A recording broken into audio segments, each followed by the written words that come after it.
So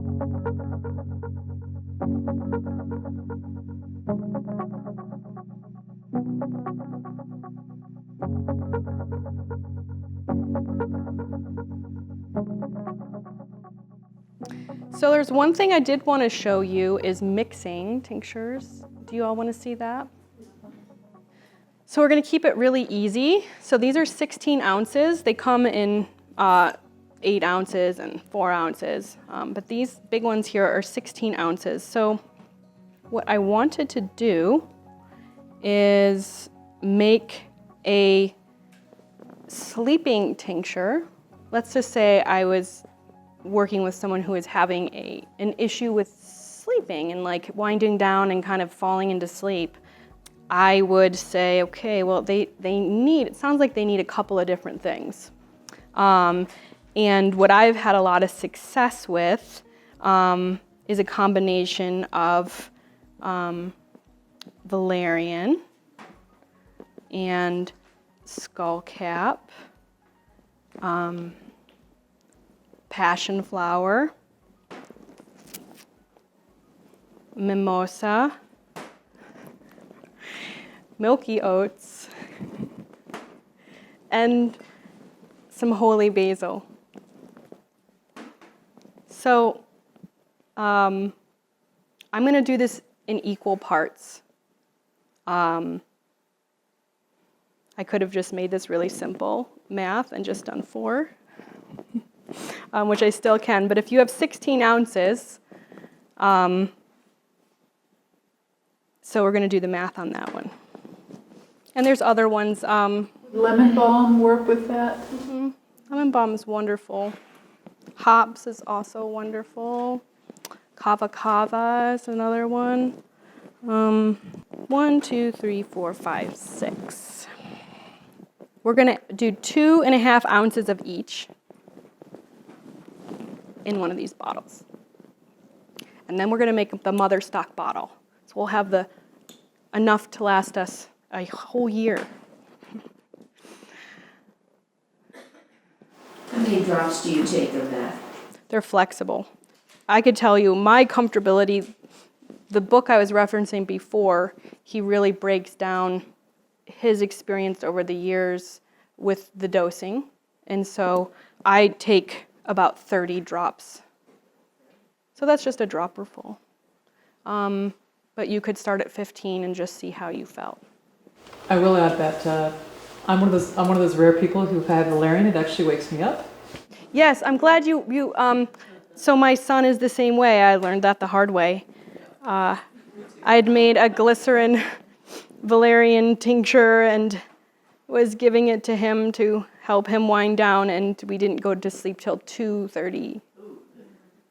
It does have the opposite effect on a small percentage of the population, and it's it's like they turn into cats on catnip. It can really wire you. Okay, so I'm going to do a little reverse math in my head. Are there other sleep recommended herbs that have that same effect on certain people? I think valerian does the same thing to me. Yeah, I don't know. Probably there's there's the opposite. I haven't heard too many sedative herbs having the opposite effect, but valerian is just that one. Yeah. So we're doing 75 milliliters. I did a conversion. Does anyone know how I did that? 1 ounce equals 30 milliliters, approximately. I mean, we're looking at like 29.73 because we're like rounding that up. So 1 ounce equals 30 milliliters. And what we want is 2.5 ounces of each herb.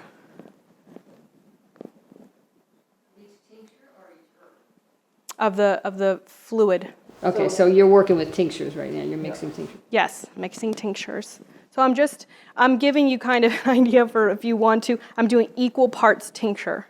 And there's a lot of reasons that you might want to do more of some. That's like a little bit more advanced, but just for, general, I'm going to keep them all equal parts.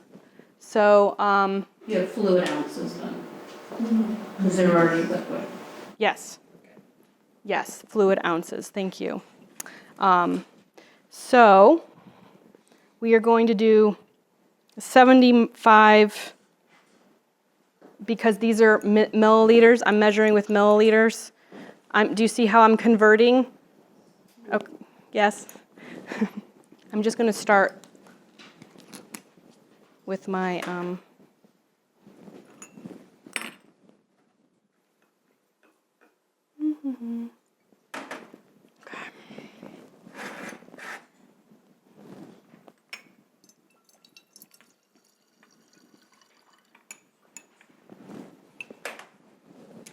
Can you speak about mimosa a little bit? I'm not so familiar with it as medicine. It's such a jolly tree.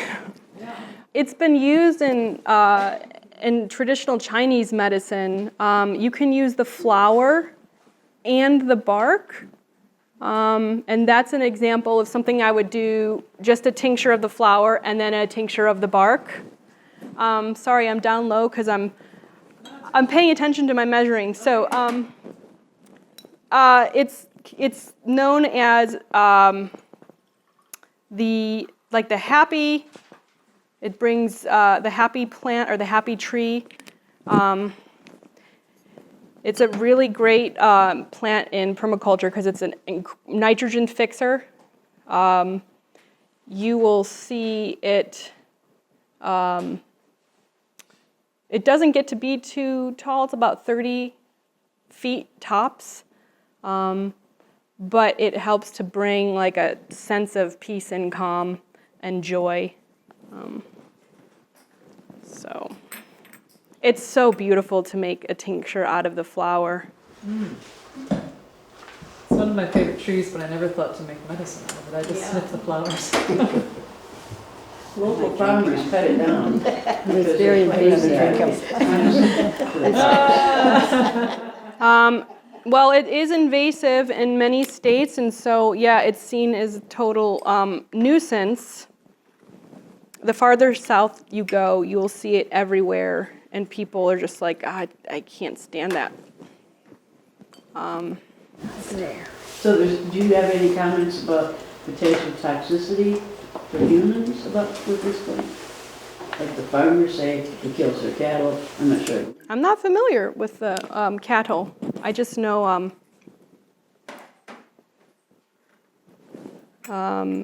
it gives an incredible sense of peace and calm. We could all use a little of that. I hate that Jane. tinctured any usnea? Yes. I love usnea. I used a dual extraction. So first of all, usnea, you need to be mindful of how you harvest it. After there's a windstorm, go for a walk in the forest and harvest the branches that fall to the ground. Do not harvest it off a tree. It takes a while for it to establish itself, and it's really important for the ecosystem. So I generally, that's how I get mine. And then I do a dual extraction. So there we go, equal parts. Sleepy time tincture. And then I want to label it, and I want to put everything that all the different plants I'll put on here. Make sure I label that. I will do a Stephen Buhner decocts his simmering for hours, like I think he says 48 hours or more. I've never done 48 hours. I kind of feel like 8 hours were good. And then you, yes, and then you tincture. You decoct it down to, and then you add the alcohol to it, and you do a second extraction. So I've only done a decoction, so it goes down to half its liquid weight or liquid volume, how would you get it to boil for 8 hours without having? You have to keep adding. And then those medicinal constituents, they'll stay down there. And there's some people will keep the lid on for part of it, some will keep the lid off. Can you use a crock pot for that? Yes. Yes, but you have to be careful with crock pots because there is lead in them. You've got to be very mindful where you get yours from. Yes. And the glaze, you mean? Yes, there's been a lot of reports coming out of crock pots containing lead, high levels of lead that leach into your food, so be mindful of that. But is it a simmer or a boil? It's a simmer. Yeah. Yep. Mm-hmm. So I should decoct it for a full 8 hours, the usnea. Or 72. Or 48. Or 3. No. It's just because the sheath that, they're breaking down. Yeah. Do you have an access for Rawoolfia? Indian snake plant? Say that one more time. Rawoolfia, Rawoolfia, Rawoolfia. It's Indian snake plant. And it's what maintains my blood pressure. It has for years. Wonderful. I'm not familiar with that plant. You could only get it like through a naturopath. I mean, I can buy it already tinctured through a website in Germany. It comes from Germany, but directly wigs. But I'd love to get that plant. But I make my own. I mix it with a few other things. So you want to grow your own? Well, and I don't think I wrote this down in your handout, but there is where I get a lot of my seeds from is called Strictly Medicinal, and he has a lot of really rare and hard to grow plants, and he's wonderful. If you have questions, his book is out there, and I really recommend that book for anybody. Yeah, it's a medicine making book. Yeah. I recently read a caution about the euthanasia and its effect on people with high blood pressure. As a caution that people with high blood pressure react differently to that herb or that plant. Euthanasia? Oh. Usnea, yeah. That's fine. If you have medication or if you have any medical conditions that you really need to take the time to research any plant that you're taking and use with caution. Yep. Yes. Do you grow oats to get the milky oat? Is there any source around here for it? It's just a certain time of the year, right? To grow your own oats? Well, or to get it if you don't grow your own oats. A tincture? To make a tincture. Well, you want to harvest it fresh. There's like a certain, so... Does anybody sell it at the farmers markets, or do you just have to buy a tincture? I think you just have to buy a tincture unless you had like a really wonderful friend that's like, at 3 o'clock, it's ready, come on over. It's an opportunity to, Red Moon Herbs had milky oats, bagged up, dried. Yes. Yep. And it's wild. I harvest oats in the woods all over the place. Yeah. Yeah, there's wild oats. Yeah. You can dry them or use them fresh. With the fresh, I think that's what you're referring to. It's when they get the milk that, yes, yeah. And that's when you would want to harvest them fresh with that, yeah. Greta, do you know much about usnea's relationship to the trees? I mean, do you think they're parasitic or are they somehow helping the forest? Because I hear they grow in very clean air environments. Both. Yes, it's an indication of really clean air when you see them growing. That's why you really don't want to take it off the tree because it is being of service to everybody. It is a lichen, so it's not just acidic. Not to the tree, but isn't there a symbiosis between an algae And bacteria oftentimes can be in there too. An algae and a fungus coming together to create a lichen, of which usnea is a part of. But they are not parasitic to the tree, they're not feeding.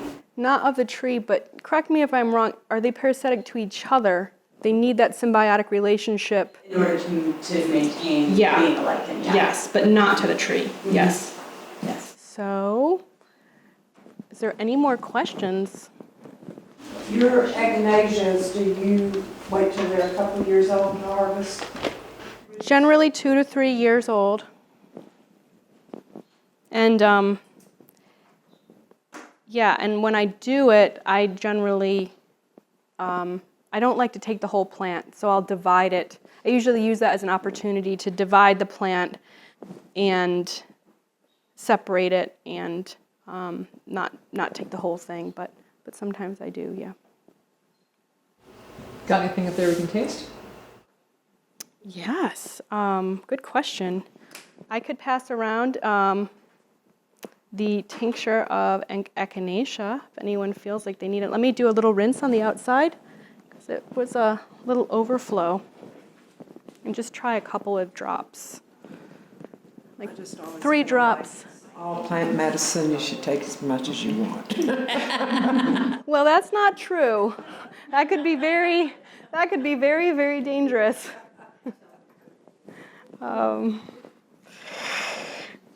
There's some plants that are deadly, so you do have to be careful, or are very low dose, and they could cause permanent organ damage. So, but there's definitely the higher dose ones you can be a little bit more liberal about. I guess I just don't know that much about it, so but when you're saying, but obviously there is a benefit there in the ones that you're saying that you have to do a low dose, but there must be a benefit or you wouldn't be doing it. They're worth taking even though there's the risk. Yes. Yeah. Yeah. Aren't like that even like echinacea, isn't it a time period on and a time period off? Yeah, it's not something you take all the time. Yeah, no. Yes? Do you think of these tinctures as food as well? I don't consider them food. I would... You need some calories, right, for energy, but it just seems like I could live off of them. They do. They provide you with vitamins and minerals.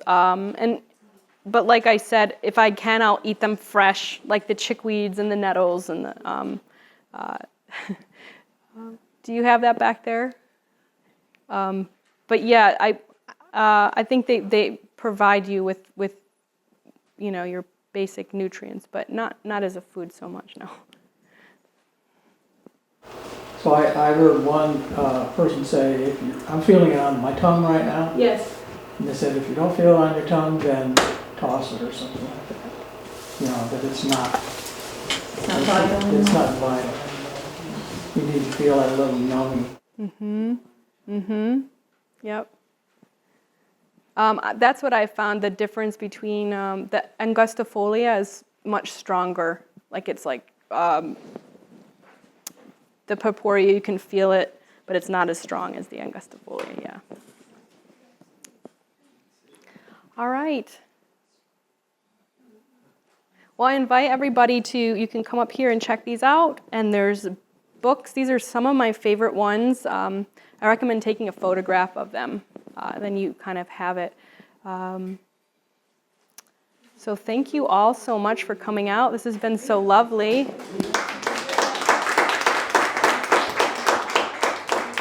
Oh, thank you.